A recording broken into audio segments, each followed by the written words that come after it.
Hello hi friends అందరికీ hi friends.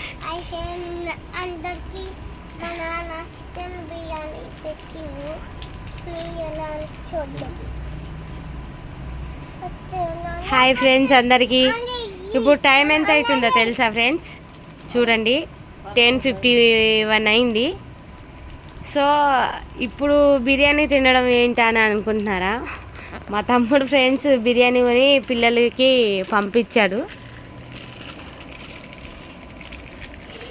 చూడండి 10:50కి ఎవరైనా బిర్యానీ తింటారా ఫ్రెండ్స్? వీళ్ళు తింటున్నారు. అంటే అందరు తింటారేమో కానీ మేము ఈ టైంకి అయితే బిర్యానీ తినము. కానీ వాడు ప్రేమతో పంపించింది కాబట్టి తప్పడం లేదు. వాళ్ళ రియాక్షన్ చూడండి, మా బాబుల రియాక్షన్. ఇటు చూడాలి, గోల గోల చేస్తున్నారు. చూడండి ఫ్రెండ్స్, బిర్యానీ, వేడి వేడి బిర్యానీ. మనకి ఎందుకు అనిపించిందో ఇప్పుడు సడన్గా బిర్యానీ ఇవ్వాలని వీళ్ళకు. ఎవరి పనిలో వాళ్ళు ఉన్నారు. వీడైతే అసలు ఆగట్లేదు ఇక. ఓకే ఫ్రెండ్స్, థ్యాంక్ యూ రా, థ్యాంక్ యూ సో మచ్.